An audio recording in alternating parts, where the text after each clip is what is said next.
This is Weekend Music on WNYC FM. I'm Margaret Juntwaite, and she's the top.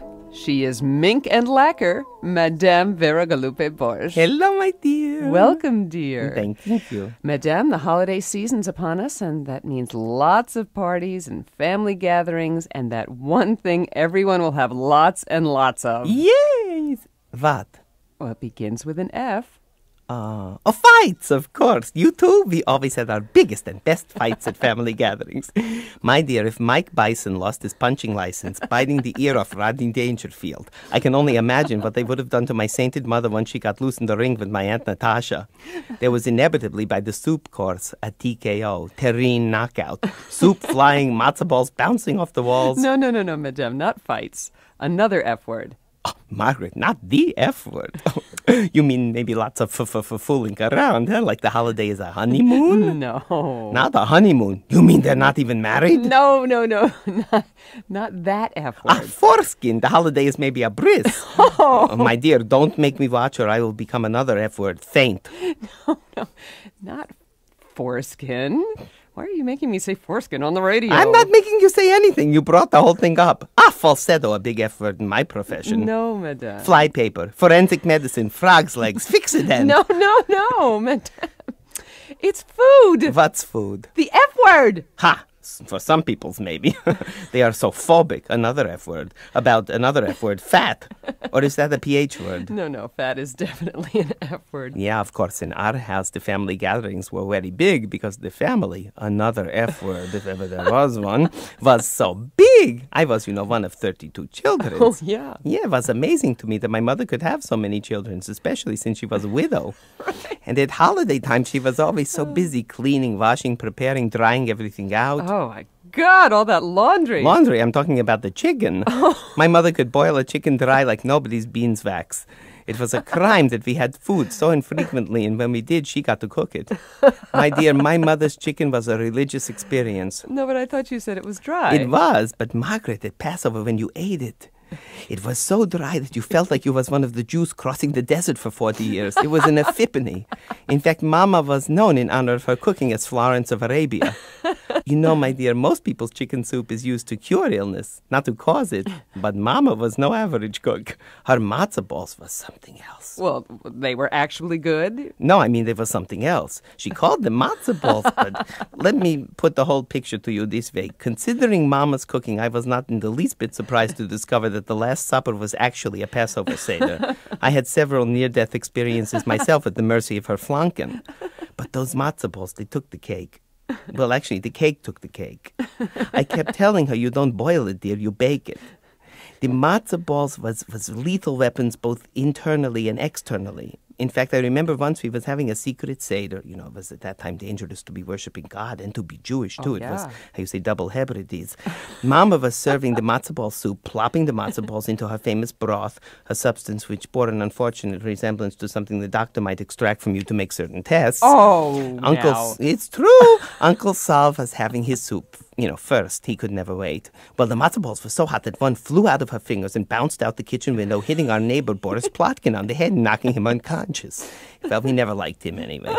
Meanwhile, Uncle Sal has fallen on the floor and gone into coronary arrest trying to digest this thing. It was strange because this didn't usually happen until he had her potato kugel or her noodle pudding, a substance which I am certain the pharaohs stole from the Jews and used to build the pyramids. So anyway, there was Plotkin lying unconscious on the street with a matzo ball-shaped dent in his head, while Uncle Sal writhed on the floor the color of Borszkh, clutching his bosom and screaming. First, my saplings and I thought it was just part of the Passover service. We was waiting for the other 3 questions. Uncle Saul always got quite emotional about Moses, Some people think there's the second coming of Christ. Uncle Saul thought he was Moses. He went around like Moses carrying 2 tablets, except instead of the 10 Commandments, his 2 tablets was 2 bromo seltzers.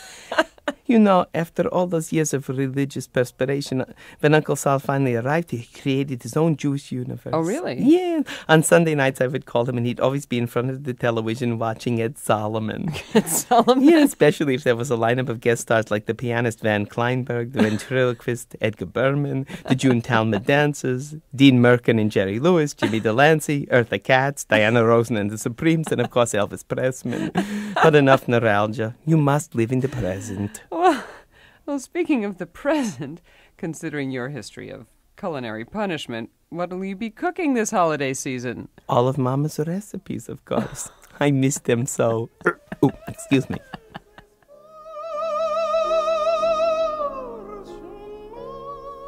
You're listening to Weekend Music on WNYC FM. I'm Margaret Juntwaite, and you better watch out. She is Madame Vera Galupe-Borszkh. Hello, don't worry, I won't shout. Welcome, Madame. Hello, what a flurry of activity accompanying your entrance into the studio today. You have so many packages. I mean, there's so much hubbub. I see the packages, but I think I must have left my hubbub on the elevator. Well, we'll send somebody to look for it. Oh, thank you, my dear, because I am, how you say, pooping. Oh, where have you been, Madame? Where haven't I been? East side, west side, all around the town. So you've been Christmas shopping? Yes. And, I think I picked the wrong day, Margaret. There's all these peoples out there. Who is they? Well, I think they're also Christmas shoppers, Madame. What naive? Don't they know who I used to be? I had to wait online 1/2 hour in every store just for the cashier. Oh, so so I could exceed the credit limit on my Visa, my Mister's card, and my American Distress. And Margaret, I went all the way to Brooklyn to shop because, Brooklyn has more Jews than Israel. So what are they all doing out Christmas shopping? Well, Madame, you're Jewish and you were Christmas shopping. That's different. Anyway, I'm only half Jewish, and the half what was shopping was the other half. Okay, I see. Well, you certainly have a point there. I do? Where? Oh, you mean the point is showing? What point? The point on the ice cream cone where I wear inside my French twist to wrap the hair around. What? Is showing the point? No, Madame, I don't see any ice cream cone. Oh, thanks God, because, usually I wear the ice cream cone inside my hair upside down, with the point on the bottom in the shape of a French twist. But today, since my hair is done up as a Christmas tree, I put the cone with the point on top and wrap the hair around that way. I'm not sticking out. No, Madame. Oh, good, because, I wanted the little angel should be perching up there on my hair where it is, not on the point of some silly ice cream cone. I mean, that would look silly, my dear, and I could never look silly. Oh, no, Madame, not you, never. But what's that green stuff dripping down your neck? Green stuff? Oh, my dear, I forgot to eat the ice cream. Oh, wait. Oh, there, pistachio, you like? No, thank you, Madame. I had a really big breakfast. It's good. Oops, oh, wait. Oh, there's the other one. Strawberry, too? Well, of course, my dear, red and green for Christmas. What's that funny thing it rolled onto? Oh, that's just the control panel. Well, you needed some Christmas desecrations in here anyway. Enjoy them, my dear, before they melt. Margaret, I knew I shouldn't have lit that menorah. Then the ice cream wouldn't have melted. But it's the last day of Hanukkah, Madame. You had to light the menorah before you went out shopping. Well, actually, my dear, I didn't have time, so I lit it while I was out shopping. See? You have a menorah in your hairdo, Madame. Yes, his ecumenical hairdo. And it's lit. Yeah. Oh, don't worry, my dear. I had the stage manager come over and flame-proof my hair. This ice cream is so good. You sure you don't want? No, thank you, Madame. But before we lose the signal, have you finished your shopping? I mean, if you're like me, you must be obsessive about your list. Oh, I am so sorry, my dear. I didn't get you any Liszt for Christmas. I got nothing against Mr. Liszt. You understand, he played a good piano. Not that I wouldn't have wanted my daughter to marry Wagner, but still he wrote some nice songs. None of them Christmas songs, but still I like to sing Liszt. No, your Christmas list, Madame. You're such a clever shopper. Would you care to share some of your purchases with us? Well, I really can't share them, my dear. After all, I bought them for other people. But I can tell you what they is. Well, that would be just as good. So who's on your Christmas list? Let's see. My voice teacher, my hairdresser, the doorman, my personal trainer, chauffeur, my accompanist, my poodle, my agent, boy, the thief, my tenor, my maid, my stalker. Wait. Your stalker? Of course, my dear. All celebrities must have stalker. I read it online. On the internet? Internet? No, not at the hairdresser, my dear. I don't wait online at the hairdresser. Not with the amount of business I give him. No, it was at the supermarket in a magazine. It was called The Star, so I knew it was Edgar apropos for moi to read. So when did you first notice your stalker? Then I began stalking him. You stalked your stalker? Well, of course, my dear. How else was I going to find one? I looked in the yellow pages, but there was no listing. Nothing. Not even under psychotic. Not even after I found out that psychotic begins a new crazy language with a P. Margaret, this country is so rich you waste everything, even letters. Well, what did you get your stalker for Christmas? Binoculars.